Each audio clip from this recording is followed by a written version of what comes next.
Hi hello guys, welcome back to Aadya colourful. ನಾನು Suma. So friends, ಇವತ್ತಿನ ವಿಡಿಯೋದಲ್ಲಿ ತುಂಬಾ ಈಸಿಯಾಗಿ ಟೇಸ್ಟಿಯಾಗಿ ಮಾಡ್ಕೊಳ್ಳುವಂಥ ಒಂದು ರೆಸಿಪಿಯನ್ನು ನಿಮ್ಮ ಜೊತೆ ಶೇರ್ ಮಾಡ್ಕೊಳ್ತಾ ಇದ್ದೀನಿ. ಪೂರಿ ಚಪಾತಿ ರೊಟ್ಟಿಗೆ ಸೂಪರ್ ಕಾಂಬಿನೇಷನ್ ಈ ಆಲೂ ಮಸಾಲ ಹೊಸ ವಿಧಾನದಲ್ಲಿ ಖಂಡಿತವಾಗ್ಲೂ ತಯಾರಿಸಿ ತಿಂದರೆ ಮತ್ತೆ ಈ ರುಚಿನ ನೀವು ಮರೆಯೋದಿಲ್ಲ. ತುಂಬಾ ಈಸಿಯಾಗಿ ಮಾಡ್ಕೊಳ್ಳುವಂತಹ ಒಂದು ರೆಸಿಪಿ. ಯಾವುದೇ ಮಸಾಲೆ ರುಬ್ದಲೇ ನಾವು ರುಚಿಯಾದ ಒಂದು ಆಲೂ ಕುರ್ಮಾ ಅಥವಾ ಆಲೂ ಮಸಾಲ ಅಥವಾ ಆಲೂ ಗ್ರೇವಿ ಅಂತ ಹೇಳ್ಬೋದು. ಒಂದ್ಸಲ ಈ ರೀತಿಯಲ್ಲಿ ತಯಾರಿಸಿ ನೋಡಿ ಫ್ರೆಂಡ್ಸ್, ತುಂಬ ಈಸಿಯಾಗಿ ಮಾಡ್ಕೊಳ್ಳುವಂತಹ ಒಂದು ರೆಸಿಪಿ. ಸೊ ಈ ರೆಸಿಪಿ ತಯಾರಿಸೋದಕ್ಕೆ ಮೊದಲನೇದಾಗಿ ಒಂದು ಪ್ಯಾನಿಗೆ ನಾನು ಒಂದು 3 ಟೇಬಲ್ ಸ್ಪೂನ್ ಆಗುವಷ್ಟು ಅಡುಗೆ ಎಣ್ಣೆ ಹಾಕ್ಕೊಂಡಿದ್ದೀನಿ. ನಂತರ ಅದಕ್ಕೆ ಒಂದು 2 ಪೀಸ್ ಆಗುವಷ್ಟು ಸಣ್ಣ ಸಣ್ಣ ಚಕ್ಕೆಯನ್ನು ಹಾಕ್ಕೊಂಡಿದ್ದೀನಿ. ನಂತರ ಒಂದು 3 ಹಸಿರು ಮೆಣಸಿನ್ಕಾಯಿನ ಉದ್ದುದ್ದವಾಗಿ ನಾನು ಕಟ್ ಮಾಡಿಕೊಂಡು ಹಾಕ್ಕೊಳ್ತಾ ಇದ್ದೀನಿ. ಫ್ರೆಂಡ್ಸ್, ನೀವು ಯಾರಾದರೂ ಫಸ್ಟ್ ಟೈಮ್ ನನ್ನ ಚಾನೆಲ್ಗೆ ವಿಸಿಟ್ ಮಾಡಿದರೆ ಪ್ಲೀಸ್ ಚಾನಲ್ನ ಸಬ್ಸ್ಕ್ರೈಬ್ ಮಾಡ್ಕೊಳ್ಳಿ, ಹಾಗೆ ಲೈಕ್ ಮಾಡಿ ಮತ್ತು ಹೆಚ್ಚೆಚ್ಚು ಶೇರ್ ಮಾಡಿ ಫ್ರೆಂಡ್ಸ್. ಈಗ ನಾನು ಒಂದು ದಪ್ಪ ಗಾತ್ರದ ಒಂದು ಈರುಳ್ಳಿಯನ್ನು ಸಣ್ಣದಾಗಿ ಕಟ್ ಮಾಡಿ ಹಾಕ್ಕೊಂಡಿದ್ದೀನಿ. ಇಷ್ಟನ್ನು ಹಾಕಿದ ನಂತರ ನಾವು ಕರಿಬೇವನ್ನು ಹಾಕ್ಕೊಳ್ಳೋಣ. ಸ್ವಲ್ಪ ಒಂದು 10 ಕರಿಬೇವು ಎಲೆನ ಹಾಕ್ಕೊಳ್ತಾ ಇದ್ದೀನಿ. ಇಷ್ಟನ್ನು ಹಾಕಿದ ನಂತರ ನಾವು ಈರುಳ್ಳಿಯನ್ನು ಚೆನ್ನಾಗಿ ಮಿಕ್ಸ್ ಮಾಡಿಕೊಂಡು ಈರುಳ್ಳಿ ಟ್ರಾನ್ಸ್ಪರೆಂಟ್ ಆಗಬೇಕು ಅಲ್ಲಿವರೆಗೂ ಇದನ್ನು ಫ್ರೈ ಮಾಡ್ಕೋಬೇಕಾಗುತ್ತೆ. ನೀಟಾಗಿ ಇದನ್ನು ಮಿಕ್ಸ್ ಮಾಡ್ಕೊಳ್ಳೋಣ. ಈಗ ಇಲ್ಲಿ 2 ಟೊಮ್ಯಾಟೋನ ತೊಗೊಳ್ತಾ ಇದ್ದೀನಿ, ಮೀಡಿಯಮ್ ಸೈಜಲ್ಲಿರುವಂತಹ ಟೊಮ್ಯಾಟೊ. ಸೊ ಈ ಟೊಮ್ಯಾಟೊನ ನಾವು ಗ್ರೈಂಡ್ ಮಾಡ್ಕೊಳ್ಳೋಣ. ಬೇಕು ಅಂತಂದರೆ ನೀವು ಹೀಗೆ ಇದನ್ನು ಸಣ್ಣದಾಗಿ ಕಟ್ ಮಾಡಿ ಕೂಡ ಹಾಕ್ಕೊಳ್ಬೋದು. ಒಂದು ಗ್ರೇವಿ ಥರ ಸ್ಟ್ರೆಚರ್ ಬೇಕು ಅಂದರೆ ನೀವು ಖಂಡಿತವಾಗ್ಲಿ ನೀವು ಟೊಮ್ಯಾಟೊವನ್ನು ರುಬ್ಬಿ ಹಾಕ್ಕೊಳ್ಳಿ, ಅಥವಾ ಹಾಗೆ ಬೇಕು ಅಂದರೆ ನೀವು ಈರುಳ್ಳಿ ಸ್ವಲ್ಪ ಬೆಂದ ನಂತರ ನೀವು ಟೊಮ್ಯಾಟೊನು ಕೂಡ ಸಣ್ಣದಾಗಿ ಕಟ್ ಮಾಡಿ ಹಾಕ್ಕೊಳ್ಬೋದು. ಈಗ ಇದನ್ನು ನಾನು ಟೊಮ್ಯಾಟೊ ಪ್ಯೂರಿ ಮಾಡಿಕೊಂಡು ಬರ್ತೀನಿ. ಸೊ ಇದಕ್ಕೆ ನೀರೇನು ಕೂಡ ಹಾಕ್ಕೊಳ್ಳೋದು ಬೇಡ, ಹಾಗೆ ಇದನ್ನು ಗ್ರೈಂಡ್ ಮಾಡ್ಕೊಂಬರೋಣ. ಹಾಗೆ ಈಗ ನಾನು ಒಂದು 3ರಿಂದ 4 ಆಲೂಗೆಡ್ಡೆಯನ್ನು ಬೇಯಿಸಿ ತೊಗೊಂಡಿದ್ದೀನಿ. ಬೇಯಿಸಿ ನಂತರ ಕಟ್ ಮಾಡ್ಕೊಂಡಿದ್ದೀನಿ. ನೋಡ್ತಾ ಇದ್ದೀರಲ್ಲ, ಈ ರೀತಿಯಾಗಿ ಸಣ್ಣ ಸಣ್ಣದಾಗಿ ಕಟ್ ಮಾಡ್ಕೊಂಡಿದ್ದೀನಿ. ಹೀಗೆ ಕಟ್ ಮಾಡಿರೋವಂಥ ಒಂದು ಆಲೂಗೆಡ್ಡೆಯನ್ನು 1 ವಿಷಲ್ ಮಾಡಿಸ್ಕೊಂಡ್ರೆ ಸಾಕಾಗುತ್ತೆ, ಜಾಸ್ತಿ ಏನು ಬೇಕಾಗೋದಿಲ್ಲ.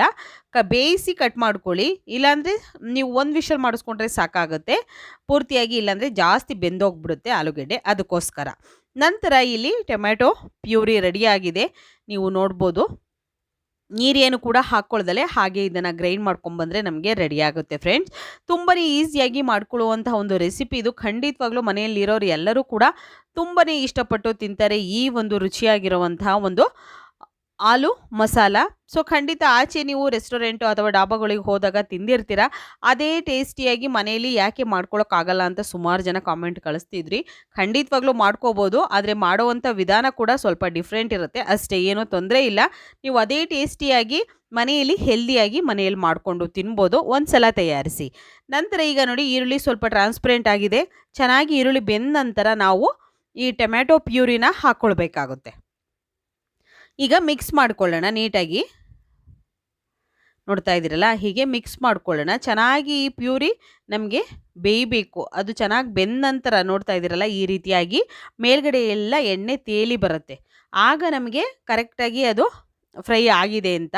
ಹಾಕಿರುವಂಥ ಒಂದು ಟೊಮ್ಯಾಟೊ ಪ್ಯೂರಿ ಮತ್ತು ಈರುಳ್ಳಿ ಎಲ್ಲ ಚೆನ್ನಾಗಿ ರೆಡಿಯಾಗಿದೆ ಈ ಒಂದು ಗ್ರೇವಿಗೆ ಅಂತ ಅರ್ಥ. ಅದಕ್ಕೋಸ್ಕರ ಯಾವುದೇ ಮಸಾಲೆಗಳನ್ನು ರುಬ್ಬಬೇಕಾದ್ರೂ ಅಥವಾ ರುಬ್ಬಿ ನೀವು ಈ ಥರ ಫ್ರೈ ಮಾಡಬೇಕಾದ್ರೂ ಕೂಡ, ಯಾವುದೇ ಮಸಾಲೆ ಬೇಯಿಸಬೇಕಾದ್ರೆ ಸ್ವಲ್ಪ ಎಣ್ಣೆ ಮೇಲ್ಗಡೆ ತೇಲಿ ಬರೋವರೆಗೂ ಬೇಯಿಸ್ಕೊಳ್ಳಿ. ಆವಾಗ ಒಂದು ಟೇಸ್ಟು ಸೂಪರ್ ಬರುತ್ತೆ, ಇಲ್ಲ ಅಂತಂದರೆ ಖಂಡಿತ ಚೆನ್ನಾಗಿ ಬರೋದಿಲ್ಲ. ರುಚಿಗೆ ತಕ್ಕಷ್ಟು ಉಪ್ಪನ್ನು ಹಾಕ್ಕೊಂಡಿದ್ದೀನಿ, ಮತ್ತು ಸ್ವಲ್ಪ ಅಡುಗೆ ಅರಿಶಿನ ಹಾಕ್ಕೊಳ್ತಾ ಇದ್ದೀನಿ. ಒಂದೇ ಒಂದು ಪಿಂಚಷ್ಟು ಅಡುಗೆ ಅರಿಶಿನ ಹಾಕ್ಕೊಳ್ತಾ ಇದ್ದೀನಿ ನಾನು. ನಂತರ ಖಾರಕ್ಕೆ ಖಾರದ ಪುಡಿಯನ್ನು ಹಾಕ್ಕೊಳ್ಳಿ. ನೀವು ಮನೆಯಲ್ಲಿ ಯಾವುದನ್ನು ಉಪಯೋಗಿಸ್ತಿರಲ್ಲ ಖಾರದ ಪುಡಿನ, ಅದನ್ನೇ ಹಾಕ್ಕೊಳ್ಳಿ, ಏನೂ ತೊಂದರೆ ಇಲ್ಲ. ಇದ್ದರೆ ಕಾಶ್ಮೀರಿ ರೆಡ್ ಚಿಲ್ಲಿ ಪೌಡರ್ ಉಪಯೋಗಿಸಿ. ಸ್ವಲ್ಪ ಧನಿಯಾ ಪೌಡರ್ನ ಹಾಕ್ಕೊಳ್ಳೋಣ. ಒಂದು ಸ್ಪೂನ್ ಆಗೋಷ್ಟು ಖಾರದ ಪುಡಿ ಉಪಯೋಗಿಸಿರೆ ಅರ್ಧ ಸ್ಪೂನು ಧನಿಯಾ ಪೌಡರ್ನ ಹಾಕ್ಕೊಳ್ಳಿ ಫ್ರೆಂಡ್ಸ್, ಜಾಸ್ತಿ ಹಾಕ್ಕೊಳ್ಬಾರ್ದು.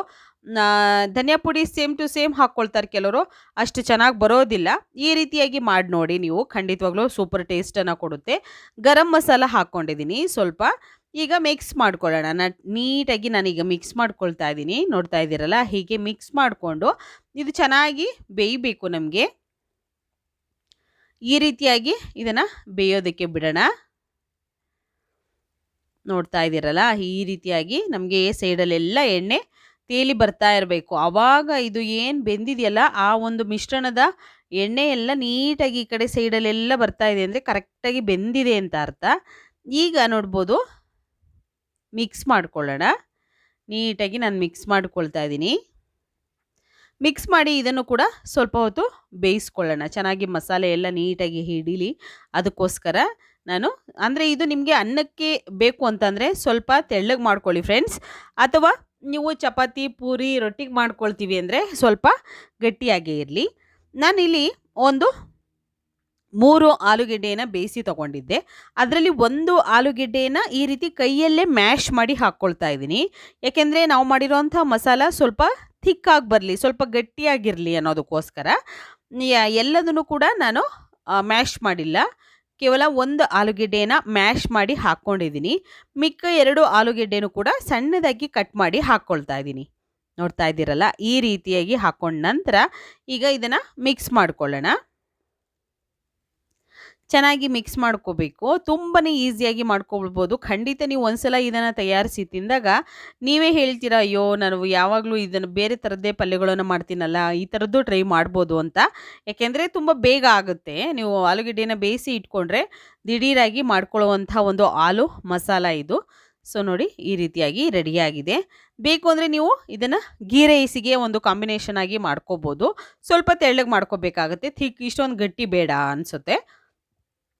ಈಗ ಸ್ವಲ್ಪ ಕೊತ್ತಂಬರಿ ಸೊಪ್ಪನ್ನು ಸೇರಿಸ್ಕೊಳ್ತಾ ಇದ್ದೀನಿ.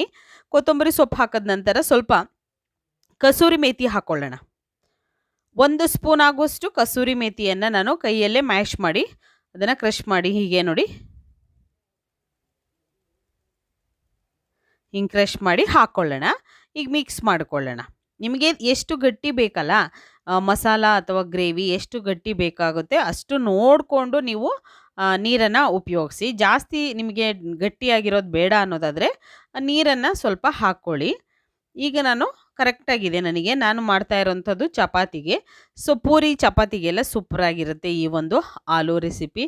ಖಂಡಿತವಾಗ್ಲೂ ನೀವೆಲ್ಲ ತಯಾರಿಸ್ತೀರ ಅಂತ ಭಾವಿಸ್ತೀನಿ. ನೋಡಿ, ಈ ಸೈಡಲ್ಲೆಲ್ಲ ಎಣ್ಣೆ ಬಿಟ್ಕೊಳ್ತಾ ಇದೆ. ಪರ್ಫೆಕ್ಟಾಗಿ ಆಗಿದೆ ಫ್ರೆಂಡ್ಸ್. ಓಕೆ, ಆಲೂ ಹಾಕಿ ನಾವು ಒಂದು ಸುಮಾರು 2 ನಿಮಿಷ ಬೇಯಿಸ್ಕೊಂಡ್ರೆ ಸಾಕು, ನಮಗೆ ಆಲೂ ಮಸಾಲ ರೆಡಿ ಆಗುತ್ತೆ. ಆಗಿರುವಂತಹ ಒಂದು ಆಲೂ ಮಸಾಲವನ್ನು ನಾವು ಒಂದು ತಟ್ಟೆಗೆ ಸರ್ವ್ ಮಾಡಿಕೊಳ್ಳೋಣ. ಒಂದೇ ಥರದ ಒಂದು ಪಲ್ಯಗಳನ್ನು ಮಾಡಿ ತಿಂದು ಬೇಜಾರಾಗಿರುತ್ತೆ. ಖಂಡಿತ ಡಿಫ್ರೆಂಟ್ ಆಗಿರುವಂತಹ ಒಂದು ನೀವು ಪಲ್ಯಗಳನ್ನು ಅಥವಾ ಮಸಾಲೆಗಳನ್ನು ತಯಾರಿಸಿ ಮಕ್ಕಳಿಗೂ ಕೊಟ್ಟು ನೀವು ಕೂಡ ತಿನ್ನಿ. ತುಂಬಾ ಇಷ್ಟಪಟ್ಟು ತಿಂತೀರಾ, ಅಷ್ಟು ಟೇಸ್ಟಿಯಾಗಿರುತ್ತೆ. ಚಪಾತಿ ಜೊತೆ ಮಾಡಿರುವಂಥ ರುಚಿಯಾಗಿರುವಂಥ ಒಂದು ಆಲೂ ಕುರ್ಮಾ ಅಥವಾ ಆಲೂ ಮಸಾಲ ರೆಡಿಯಾಗಿದೆ. ನೀವು ಕೂಡ ಮನೇಲಿ ಟ್ರೈ ಮಾಡಿ ಹೇಗೆ ಬಂತು ಅಂತ ತಪ್ಪದೆ ಕಾಮೆಂಟ್ ಸೆಕ್ಷನಲ್ಲಿ ತಿಳಿಸಿ. ಇವತ್ತಿನ ವಿಡಿಯೋ ಇಷ್ಟ ಆಗಿದ್ರೆ ಚಾನಲ್ನ ಸಬ್ಸ್ಕ್ರೈಬ್ ಮಾಡ್ಕೊಳ್ಳಿ. ಬಾಯ್, ಸಿ ಯು.